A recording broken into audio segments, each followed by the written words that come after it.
سر کاٹا گیا، وہ نانا کا امامہ، وہ پیاری پیاری زلفیں، وہ سر اٹھا کر کے لے کے بھاگے۔ اسی پر انہوں نے بس نہیں کیا، بیویوں کی چیخیں نکل گئی ہے، بیویاں حیرت میں ہیں، سہاگ اجڑ گیا، سہاگ اجڑ گیا، گھر لٹ گیا، اب کچھ نہیں بچا۔ ایک بیمار زین العابدین ہے اور چھوٹے چھوٹے بچے ہیں۔ اسی پر داستان کربلا ختم نہیں ہوتی، ابھی تو اتنا ہی کچھ ہو رہا تھا کہ بیویوں نے سوچا ہوگا یا کوئی مورخ سوچتا ہوگا اسی پر معاملہ ختم ہوگا۔ ابھی یہ ہوا، انہوں نے امام حسین کے کپڑے اتارے، امامہ چھینا، انگوٹھی لی، تلوار چھینی، سب لیا، اور اس کے بعد 10 پلیدوں نے مل کر کے مولا حسین کی لاش پہ گھوڑے دوڑائے۔ سوچو ان عورتوں کے دلوں پہ کیا گزرتی ہوگی۔ سورج نے چہرہ منہ چھپا لیا۔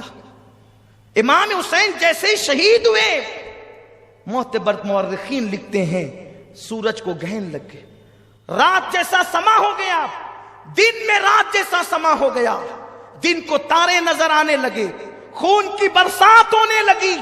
یہ حالات پیدا ہو گئے۔ ان پلیدوں کی آنکھوں پہ پٹی تھی، اس لیے کہ جب کسی سے دین لیا جاتا ہے تو عقلیں چھین لی جاتی ہے، آدمی کو کچھ خبر نہیں ہوتی کیا ہو رہا ہے۔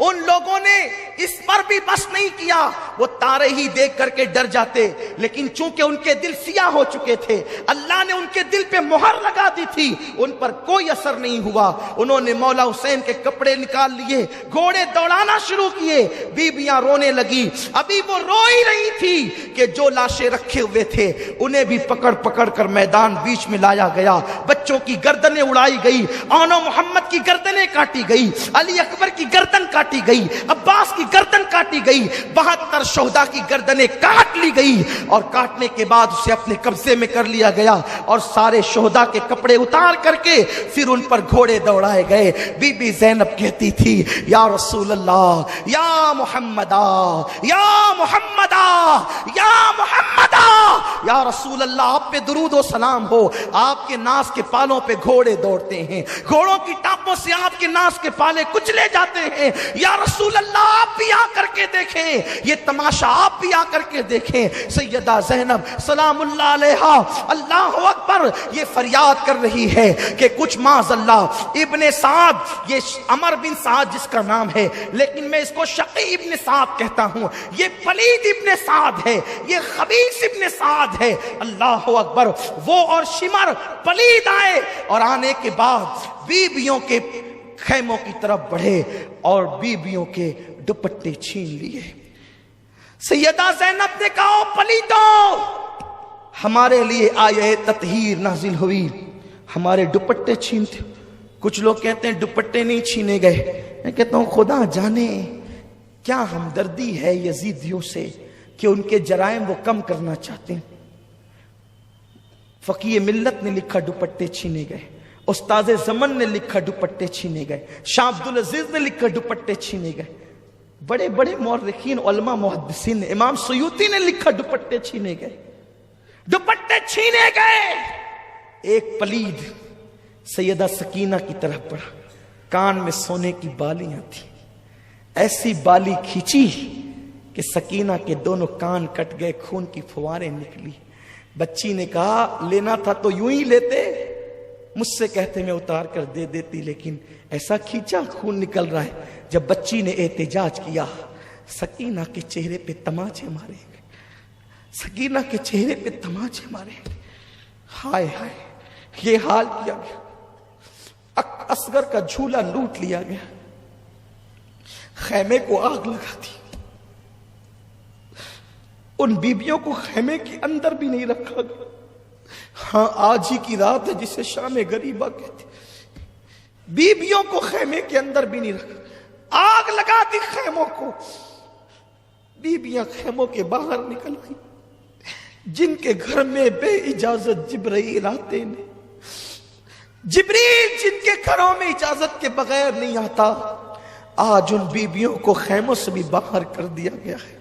دوپٹے چھینے گئے، بالیاں کھینچی گئی، زیورات چھینے گئے، اور ان مقدس بیویوں کے خیمے کو جب آگ لگی، حمید ابن مسلم کہتا ہے کہ میں نے دیکھا ایک عورت بڑی حسین و جمیل تھی،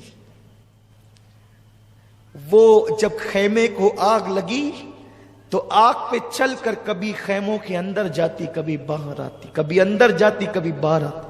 حالانکہ حمید ابن مسلم یہ یزیدیوں کے خیمے کا آدمی، لیکن وہ اس واقعے سے اتنا متاثر ہوا، اس نے آگے بڑھائی بات کو کہ ایک بی بی کو میں نے دیکھا کہ وہ اندر آتی باہر۔ میں نے پوچھا، اے بی بی، تجھے اپنی جان سے محبت نہیں ہے؟ تو انگاروں پہ چل رہی ہے؟ اس بی بی نے کہا، کیا کروں، میرا ایک بھتیجا اندر بے ہوش پڑا ہے، حسین کا ایک ہی بیٹا بچا ہے، اگر وہ بھی آگ میں جلے گا تو حسینی سید دنیا میں کہاں رہیں گے؟ میرا بھتیجا اندر ہے، اس کو لانا چاہتی ہوں لیکن لا نہیں پاتی۔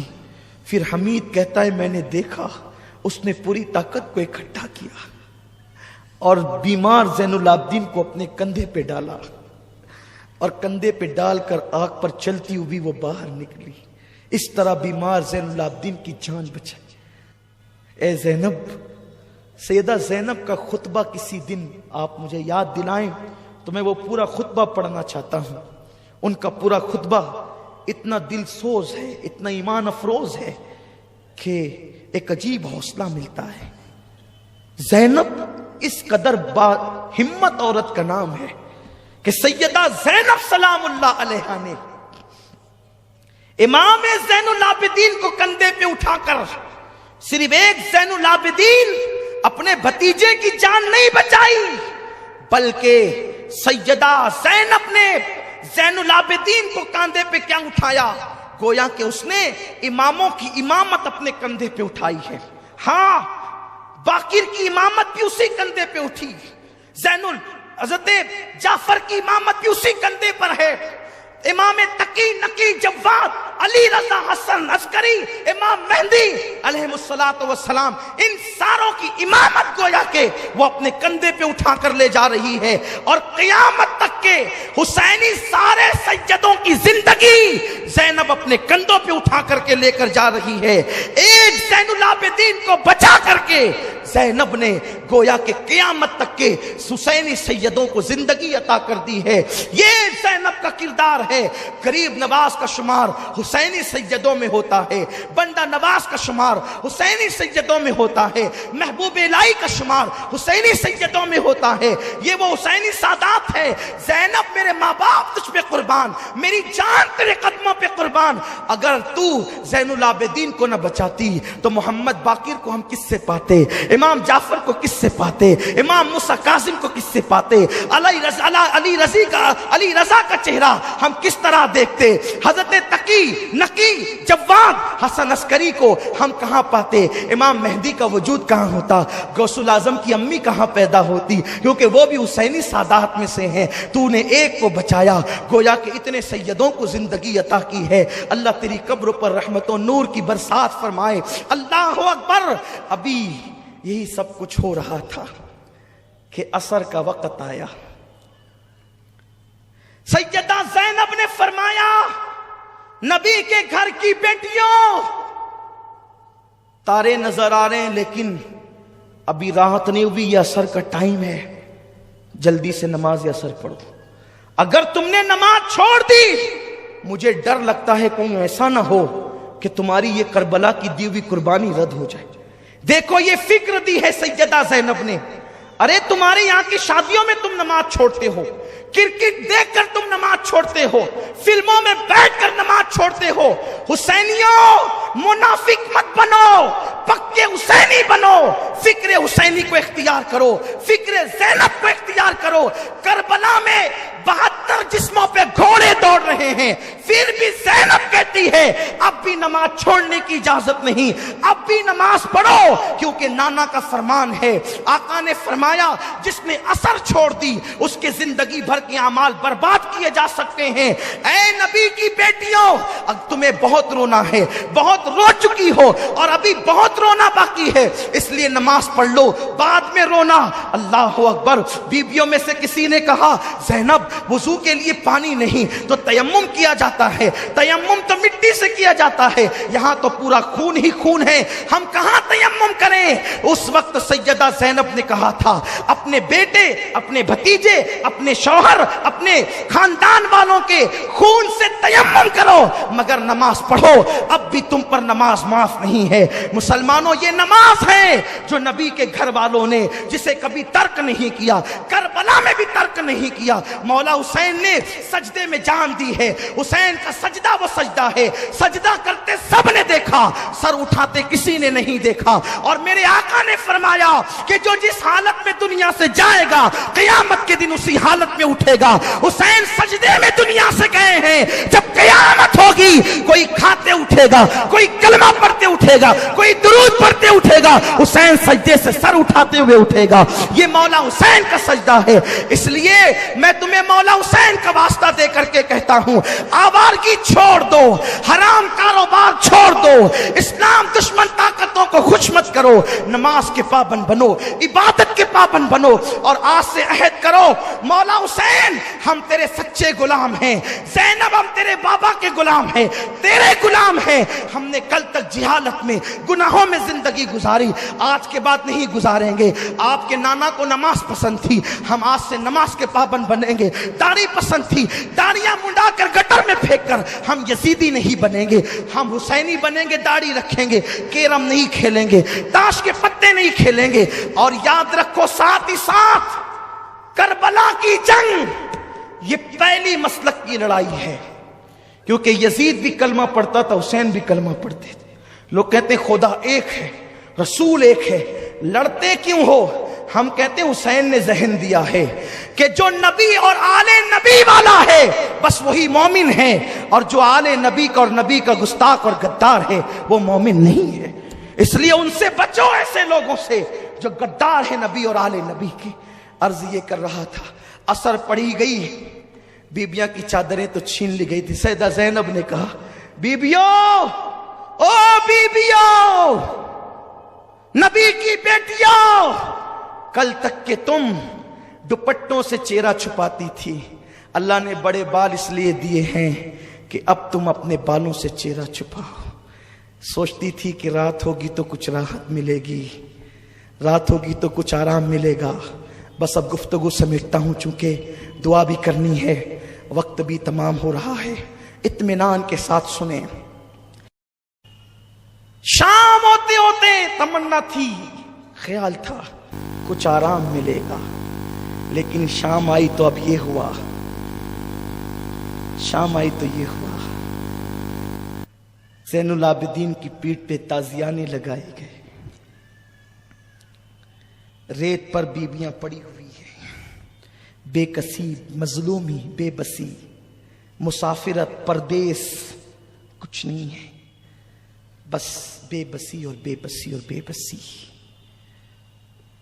لاشیں ہیں. زینب نے چہرے پہ بالوں کا پردہ کر لیا ہے, رات ہو چکی ہے. فرات کے کنارے پر کبھی درندوں کے دھاڑنے کی آواز آتی ہے تو سہم جاتی ہے. کل تک کے پورا گھر بھرا تھا, خیمے کے خیمہ بھرا تھا, اب نہ خیمہ ہے نہ خیمے میں رہنے والے ہیں. زینب نے بہت تلاش کیا تو ایک ٹوٹا ہوا خنجر کہیں سے زینب کو مل گیا. بہنوں کی, بھابھیوں کی, بچیوں کی اور بھتیجے کی حفاظت اب زینب کے ذمے پہ. ایک ٹوٹا ہوا خنجر لے کر کے زینب کبھی ادھر کو کبھی ادھر کو, ایسے میں دیکھا ایک نقاب پوش گھوڑے پہ بیٹھ کر لاشوں کی طرف بڑھتا ہے. زینب نے خنجر تان دیا, خبردار آگے نہیں بڑھنا, سب تو لوٹ چکے, اب کیا لوٹتے ہو. آنے والے نے کہا مجھے نہ روک بیٹی, پہچان. خنجر پیچھے کیا, آنے والے نے نقاب پلٹا تو دیکھا کہ وہ مولائے کائنات شیر خدا علی مرتضیٰ تھے. لپٹ گئی, بابا ابھی آپ آئے, اصغر شہید ہو رہا تھا تب نہیں آئے, اکبر کے وجود پہ خنجر چل رہے تھے تب نہیں آئے, میرا بھیا حسین پیاسا شہید ہوا تب نہیں آئے. مولا علی نے کہا بیٹی